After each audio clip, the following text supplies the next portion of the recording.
Bangla class চ্যানেলে সবাইকে স্বাগত। এখনও যারা চ্যানেলটি সাবস্ক্রাইব করনি সাবস্ক্রাইব করো, লাইক করো, কমেন্ট করো। প্রিয় দশম শ্রেণীর ছাত্রছাত্রীরা, আজকের এই ভিডিওটিতে তোমাদের জন্য রয়েছে মাধ্যমিকের পাঠ্যসূচির অত্যন্ত গুরুত্বপূর্ণ কবি শঙ্খ ঘোষ রচিত আই আরও বেঁধে বেঁধে থাকি কবিতাটির পাঠ বিশ্লেষণ।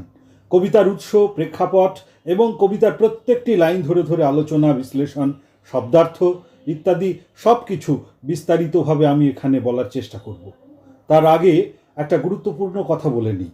তোমরা আমার চিত্র ও আবহ সহযোগে আই আরও বেঁধে বেঁধে থাকি কবিতা পাঠের ভিডিওটি অবশ্যই দেখে নেবে। চিত্র আবহ সহযোগে প্রত্যেকটি কবিতার এই আবৃত্তি বা কবিতা পাঠ এর ভিডিও আমি কিন্তু পরপর এখানে নিয়ে আসব। সবচেয়ে গুরুত্বপূর্ণ কথা, তোমাদের সাহিত্য সঞ্চয়ন নামের বাংলা পাঠ্যপুস্তকে দেওয়া পাঠ্যসূচির অন্তর্ভুক্ত বিষয়গুলো কিন্তু আগে পড়ে নিতে হবে। আর প্রত্যেকটি রচনার একেবারে শেষে দেওয়া সংক্ষিপ্ত লেখক পরিচিতি বা কবি পরিচিতি খুব মন দিয়ে পড়ে নিতে হবে। এখানে কবিতার উৎস এবং প্রেক্ষাপটের সংক্ষিপ্ত আলোচনায় কবি শঙ্খ ঘোষের লেখক সত্তা বা কবি সত্তার সামান্য পরিচয় আমি তুলে ধরার চেষ্টা করব। কবি শঙ্খ ঘোষ এই কালের অর্থাৎ বর্তমান সময়ের বাংলা সাহিত্যের অন্যতম শ্রেষ্ঠ কবি। শঙ্খ ঘোষ কিন্তু তার আসল নাম নয়, তার প্রকৃত নাম চিত্তপ্রিয় ঘোষ। তিনি এখন যেটা বাংলাদেশ, সেই বাংলাদেশের বরিশালে জন্মেছেন এবং পড়াশুনো করেছেন প্রেসিডেন্সি কলেজ প্রথমে এবং তারপরে কলকাতা বিশ্ববিদ্যালয়ে। তিনি বাংলা সাহিত্যের প্রখ্যাত অধ্যাপকও বটে। তিনি সিটি কলেজ, যাদবপুর বিশ্ববিদ্যালয়, বিশ্বভারতী বিশ্ববিদ্যালয় বিভিন্ন জায়গায় তিনি অধ্যাপনা করেছেন। কবি, সাহিত্যিক, সমালোচক হিসাবে তার বিশেষ পরিচিতি, বিশিষ্ট রবীন্দ্র বিশেষজ্ঞ হিসাবে তার খ্যাতি আছে। শঙ্খ ঘোষের সাহিত্যে মূলত স্থান পেয়েছে সমকালীন মানুষ, দেশ, সমাজ এবং সভ্যতার সংকটের কথা। আই আরও বেঁধে বেঁধে থাকি এই কবিতাটির উৎসও সমকালীন মানুষ। জলই পাষাণ হয়ে আছে এই কাব্যগ্রন্থ থেকে নেওয়া হয়েছে এই কবিতাটি। প্যাপিরাস প্রকাশনা থেকে 5ই ফেব্রুয়ারি 2004 সালে প্রকাশিত হয় এই কবিতা। কাব্যগ্রন্থের মোট 31টি কবিতার মধ্যে শেষতম কবিতা অর্থাৎ 31তম কবিতা এটি। কবিতা রচনার প্রেক্ষাপট বিষয়ে চলে আসি। 2004 সালে অর্থাৎ একবিংশ শতকে এই কবিতা লেখা হলেও বিংশ শতাব্দীর শেষের দিকে উপমহাদেশের বুকে, বিশেষ করে মধ্যপ্রাচ্যের কিছু দেশে যেমন ইরান, ইরাক, আফগানিস্তান, প্যালেস্তাইন ইত্যাদি যুদ্ধ বিধ্বস্ত দেশের সাধারণ মানুষের যে বিপন্ন অবস্থা কবি দেখেছিলেন, সেই পরিপ্রেক্ষিত বা পরিস্থিতিতে কোনো পরিবর্তন তিনি একবিংশ শতকেও দেখতে পাননি। দেশে দেশে গৃহযুদ্ধ, বিভিন্ন জঙ্গি গোষ্ঠীর আক্রমণ, মধ্যপ্রাচ্যের অফুরন্ত তেল ভাণ্ডারের দখলকে কেন্দ্র করে শক্তিশালী রাষ্ট্রগুলির মধ্যে যে প্রতিযোগিতা, আগ্রাসন ইত্যাদির মধ্যে সাধারণ মানুষের জনজীবন বিপর্যস্ত হয়ে পড়েছিল। সেই প্রেক্ষাপটেই শুভবুদ্ধি সম্পন্ন মানুষকে সম্প্রীতি ও সৌভ্রাতৃত্বের বার্তা দিতে চেয়ে কবি শঙ্খ ঘোষ এই কবিতাটি লিখেছেন। এবার আমরা চলে আসব লাইন ধরে ধরে কবিতার আলোচনায়। কবিতায় দেখো মাত্র 2টো অনুচ্ছেদ রেখেছেন কবি। লক্ষণীয় বিষয় হচ্ছে এই 2টি অনুচ্ছেদে মোট 12টি করে লাইন, মোট 24টি লাইন রয়েছে। আর তার মধ্যে আমাদের এই শব্দটি 10 বার ব্যবহার করেছেন এবং আমরা শব্দটি ব্যবহার করেছেন 3 বার। বলাই বাহুল্য এই আমাদের এবং আমরা উত্তম পুরুষের এই শব্দ দুটির মাধ্যমে কবি এখানে সমকালীন পৃথিবীর বিপন্ন মানুষের প্রতিভূ হয়ে উঠেছেন নিজেই। কবিতাটি শুরু হচ্ছে এইভাবে: আমাদের ডান পাশে ধস, আমাদের বায়ে গিরিখাদ, আমাদের মাথায় বোমারু, পায়ে পায়ে হিমানির বাঁধ। এই কটি লাইনের অর্থ আগে বুঝে নেওয়া যাক। প্রথমেই প্রশ্ন আসবে, আমাদের বলতে কবি কাদের কথা বলতে চেয়েছেন? এক কথায় বলতে গেলে বলতে হবে বিপন্ন সাধারণ মানুষের কথা কবি বলেছেন। দেশকালের সীমানা অতিক্রম করে তাদের পরিচয়, তারা এক অস্বাভাবিক প্রতিকূল পরিস্থিতির মাঝখানে দাঁড়িয়ে থাকা সাধারণ মানুষ। ডান পাশে ধস আর বাঁয়ে গিরিখাদ কথাগুলো থেকে বুঝতে পারি এই আমাদের অর্থাৎ সাধারণ মানুষের পদে পদে বিপদের আশঙ্কার কথা। ধস বলতে আমরা বুঝি খাড়া পাহাড় থেকে খসে পড়া পাথর কিংবা উঁচু টিলা বা রাস্তার খাদের কিনার থেকে খসে পড়া মাটির চাঙড়। গিরিখাদ দুটো পর্বতের মধ্যে গভীর খাদ, পাহাড়ি উচ্চতা থেকে খাড়াভাবে নেমে যাওয়া অনেকটা নিচের অংশ। এখানে চরম বিপদ অর্থাৎ অনিবার্য মৃত্যু বোঝাতে কবি কথাটা বলেছেন। সব মিলিয়ে কবি বলতে চান সাধারণ মানুষদের জীবনপথের দুদিকেই মৃত্যুর হাতছানি, একদিকে ধস, অন্যদিকে গিরিখাদ। আমাদের মাথায় বোমারু, অর্থাৎ কথাটার মধ্যে স্পষ্ট হয় ভয়ঙ্কর যুদ্ধ পরিস্থিতির কথা। বোমারু কথাটার সাধারণ অর্থ বোমা নিক্ষেপকারী, কিন্তু প্রচলিত অর্থে বোমারু বলতে আমরা বুঝি বোমা বর্ষণকারী যুদ্ধ বিমানকে। সাম্রাজ্যলোভী, সম্পদলোভী, শক্তিশালী দেশগুলো দুর্বল দেশগুলোর উপর এই বোমারু বিমানের সাহায্যে বোমা বর্ষণ করে। অসংখ্য নিরপরাধ সাধারণ মানুষ প্রাণ হারায়। তাই বোমারু বিমান এখানে হিংসা ও ধ্বংসের প্রতীক। পায়ে পায়ে হিমানির বাঁধ, হিমানি কথার অর্থ বরফ বা তুষার। পর্বতের গায়ে জমে থাকা বরফকে হিমানি বলে। পায়ে পায়ে বলতে বোঝায় মানুষের প্রতি পদক্ষেপে। মানুষের চলার পথে নানা প্রতিকূলতা প্রতি মুহূর্তে বরফের দেওয়ালের মতোই বাধা হয়ে দাঁড়ায়। হিমানির বাঁধ সেই বাধার প্রতীক। সামনে এগোবার পথে বাধা। তাই কবি পরের লাইনেই বলেছেন আমাদের পথ নেই কোনো। পথ মানে এখানে উপায়। বর্তমান পৃথিবীতে মানুষ বড় অসহায়, নিরুপায়। কেন মানুষ এত অসহায় তার ইঙ্গিত আমাদের মাথায় বোমারু এই কথাটার মধ্য দিয়ে কবি স্পষ্ট করে দিয়েছেন। কবিতার এই লাইনটা থেকে আমরা বুঝতে পারি পৃথিবী জুড়ে চলছে ক্ষমতাবানদের আস্ফালন, চলছে যুদ্ধ, হানাহানি, রক্তপাত। প্রবলের উদ্ধত অন্যায় আর লোভীর নিষ্ঠুর লোভ সাধারণ মানুষকে বিপর্যস্ত করে তুলেছে। কতদূর বিপর্যস্ত জনজীবন তা একেবারে দিনের আলোর মতো স্পষ্ট কবিতার পরের কয়েকটি লাইনে। আমাদের ঘর গেছে উড়ে, আমাদের শিশুদের সব ছড়ানো রয়েছে কাছে দূরে। সাম্রাজ্যবাদী, ক্ষমতালোভী, সম্পদলোভী দেশগুলো ভয়ঙ্কর সব যুদ্ধাস্ত্র, মারণাস্ত্র তৈরি করেছে দুর্বলের উপর ক্ষমতা প্রদর্শনের জন্য। তাদের তৈরি বোমারু বিমান আকাশ থেকে নির্বিচারে ভয়ঙ্কর ক্ষেপণাস্ত্র বা বোমা বর্ষণ করে চলেছে। তার ফলে নিরীহ সাধারণ মানুষের ঘরবাড়ি উড়ে যায়। অসংখ্য মানুষ ঘরবাড়ি হারিয়ে নিরাশ্রয় হয়। হিংসায় উন্মত্ত যুদ্ধ বিধ্বস্ত পৃথিবীতে মানুষকে আশ্রয় নিতে হয় উদ্বাস্তু শিবিরে। মানুষের এই নিরাশ্রয় হয়ে পড়া, নিরাপত্তাহীনতার কথা এখানে খুবই স্পষ্ট। শান্তিকামী সাধারণ মানুষ বেঘোরে প্রাণ হারায়, নিষ্পাপ শিশুও তার থেকে রেহাই পায় না।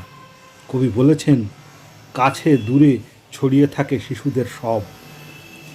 কাছে দূরে ছড়িয়ে থাকে এই কথাটার দ্বারা কবি বলতে চেয়েছেন গোটা পৃথিবী জুড়েই যুদ্ধ আর সন্ত্রাসের বলি শিশুরাও। শিশুরা দেশ ও জাতির সম্পদ, তারাই সভ্যতার ভবিষ্যৎ। তাদের মৃত্যু মানে সভ্যতার মৃত্যু, সুস্থ সুন্দর সমাজের সমাধি, মানবিকতার মৃত্যু। এরপর কবি বলছেন আমরাও তবে এইভাবে এই মুহূর্তে মরে যাব নাকি? কথাগুলো থেকে আপাতভাবে আমাদের মনে হতে পারে কবি এখানে মারা যাওয়ার আশঙ্কা করেছেন, কিন্তু একটু চিন্তা করলেই বোঝা যায় কবি এখানে প্রকৃতপক্ষে হাজার প্রতিকূলতার মধ্যেও মৃত্যু ভয় উপেক্ষা করে বেঁচে থাকার দৃঢ় অঙ্গীকার করতে চেয়েছেন। এ মুহূর্তে মরে যাব নাকি এই জিজ্ঞাসার অর্থ এই মুহূর্তে আমরা মরব কেন? আমরা মরব না, আমরা ভয় করব না, আমরা মরার আগে মরব না। তাই মৃত্যু ভয়ের কথা নয়, কিভাবে আমরা মৃত্যু ভয়কে জয় করতে পারবো তার কথাই কবি বলতে চান। পরের লাইনেই সে কথা কবি বলেছেন যে আমাদের পথ নেই আর, আয় আরও বেঁধে বেঁধে থাকি। অর্থাৎ আমাদের এখন একটাই পথ বা উপায় হচ্ছে, তা হচ্ছে বেঁধে বেঁধে থাকা, সকলে মিলেমিশে এক হয়ে থাকা। হিংসা উন্মত্ত পৃথিবীর মৃত্যু ছায়ার উপত্যকায় এখনও যারা বেঁচে আছে, যাদের মনুষ্যত্ব মরে যায়নি, সেই সুবুদ্ধি সম্পন্ন মানুষদের ঐক্যবদ্ধ হবার কথা কবি বলেছেন। মানুষের সভ্যতা তিল তিল করে গড়ে উঠেছে মানুষেরই সহযোগিতা আর সহমর্মিতায়।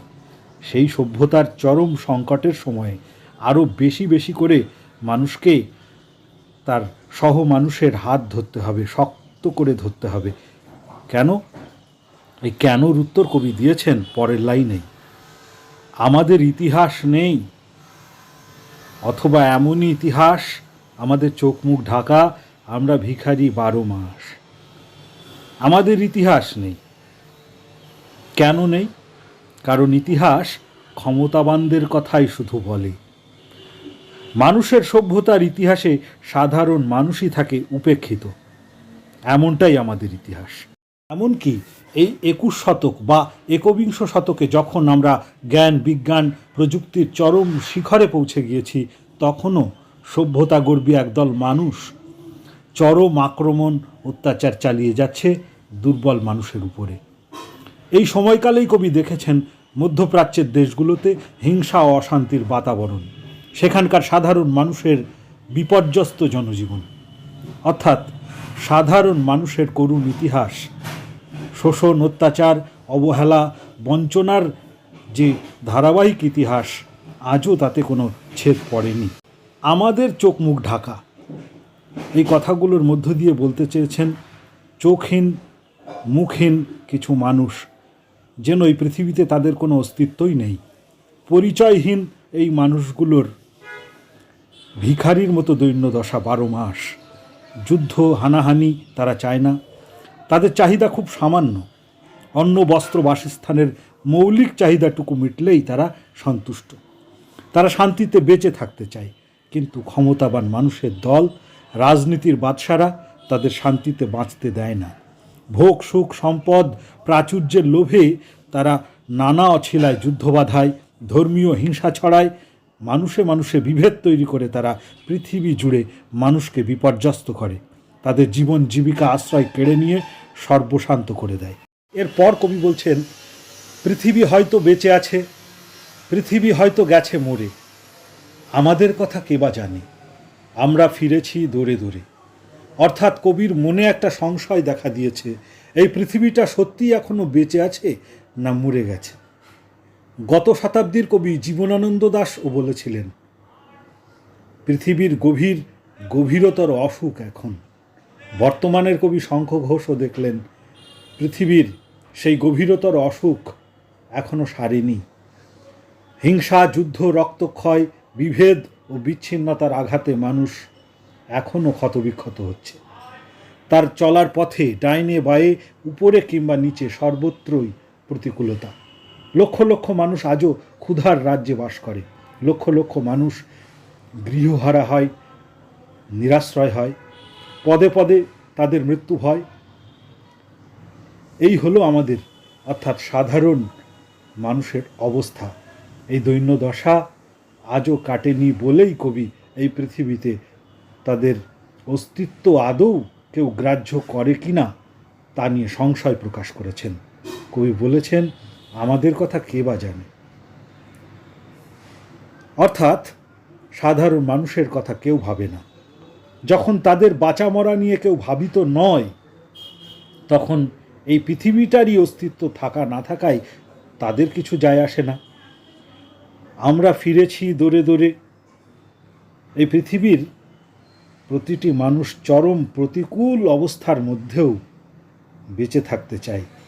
তাদের বাঁচা মরা নিয়ে কারো কোনো ভাবনা না থাকলেও তাদের জীবনে চলার পথে পদে পদে ঠোক্কর খেলেও তারা সংকটকালে মানুষের দরে দরে করুণা ভিক্ষা করে বেড়ায়।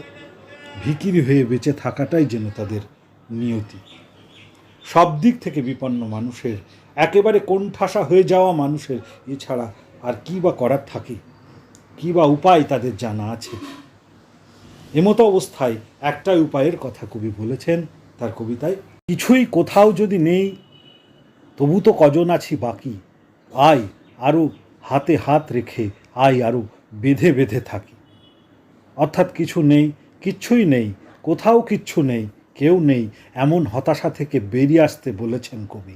আশাবাদী কবি মনে করেছেন এই যুদ্ধ, ধ্বংস, মানবতার লাঞ্ছনা কখনো সভ্যতার শেষ কথা হতে পারে না। রবি ঠাকুর তার একটি গানে খুব সুন্দরভাবে এই কথাগুলোই বলেছেন। সংকোচের বিহ্বলতা নিজেরই অপমান, সংকটের কল্পনাতে হয়ে না ম্রিয়মান। অর্থাৎ সংকটের কথা কল্পনা করে দুর্বল হয়ে পড়া উচিত নয়। মুক্ত করো ভয়, আপনা মাঝে শক্তি ধরো, নিজেরে করো জয়। কবি শঙ্খ ঘোষও এই কবিতাটির উপসংহারে এমনই বার্তা দিয়েছেন।